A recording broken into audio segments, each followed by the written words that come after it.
آیا انتظار بودید که امروز همچون رهبر اتحاد نویسندگان انتخاب کنید؟ تشکر. انجمن یک جای انتخابات است، یک مقام رئیس اتفاق نویسنده‌ها وظیفه انتخابی است و کسی بیشکی این را دانسته نمیتواند. و این روز من راست گپ از استقبال همخلمان دوستان بسیار شاد شدم و کوشش میکنیم که این باوری را با قدر امکان سزاوار این باوری باشیم.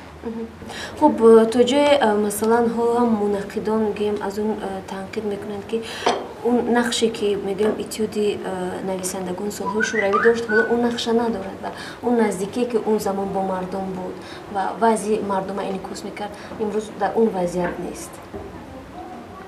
همین که ادیبان اینقدر دستگیری میبینند،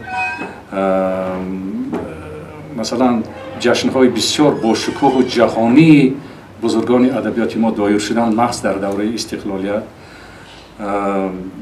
هر سال برای چاپ اثرهای ادیبان معاصر از جانب سرور دولت مبلغ جدا می شود.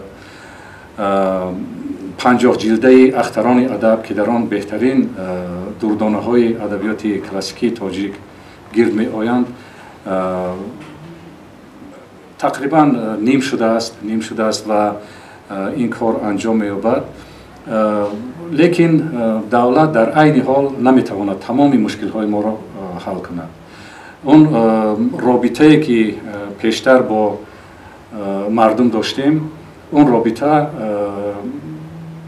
کار زیاد می‌خواهد، مبلغ زیاد می‌خواهد، واسطه‌های تکنیکی و تشکیلی زیاد می‌خواهد و ما کوشش میکنیم که به قدر امکان این رابطه را برقرار کنیم و با مقصد دائم در مردم با رابطه بودن در بسیار منطقه های تاجیکستان بخش های اتفاق نویسندگان افتتاح شدند، عمل میکنند و یکی از هدف های آنها همین است که در بین مردم باشند و در رابطه دائمی با اقلا با مردم همان منطقه باشند. اما با ایجادیاتشون تا کجا تاثیر رسانده که هست؟ مثلا حاضر اون چیزای بیشتر میگن مینویسن که مردم اون چیزا نمیخواهند، مثلا خواندن نمیخواهند.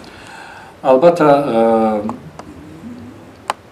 زمان میتواند ساخت سیاسی حکومت میتواند در یک مدت کوتاه دیگر شود، لیکن تفکر بخصوص تفکر ایجادی در بین 10 سال و 15 سال بسیار مشکل است که دیگر شود.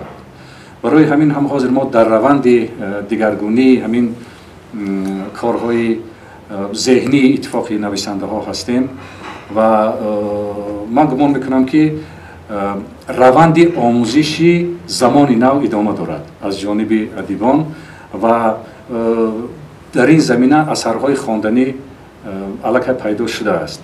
من چند اثرها خواندم، حتی قصه ها خواندم، حکایه ها، شعرهای خوب خواندم و باید گفت که در این کار هم ادیبان سابقه دار ما پیشرفتند و من بسیار میخواستم که جوانان بخصوص تقریبا 8-10 نفری که من شخصا میدانم و باور دارم که کار کرده میتوانند به زندگی نزدیکتر باشند، به مردم نزدیکتر باشند و اثرهایشان از زندگی بیاید.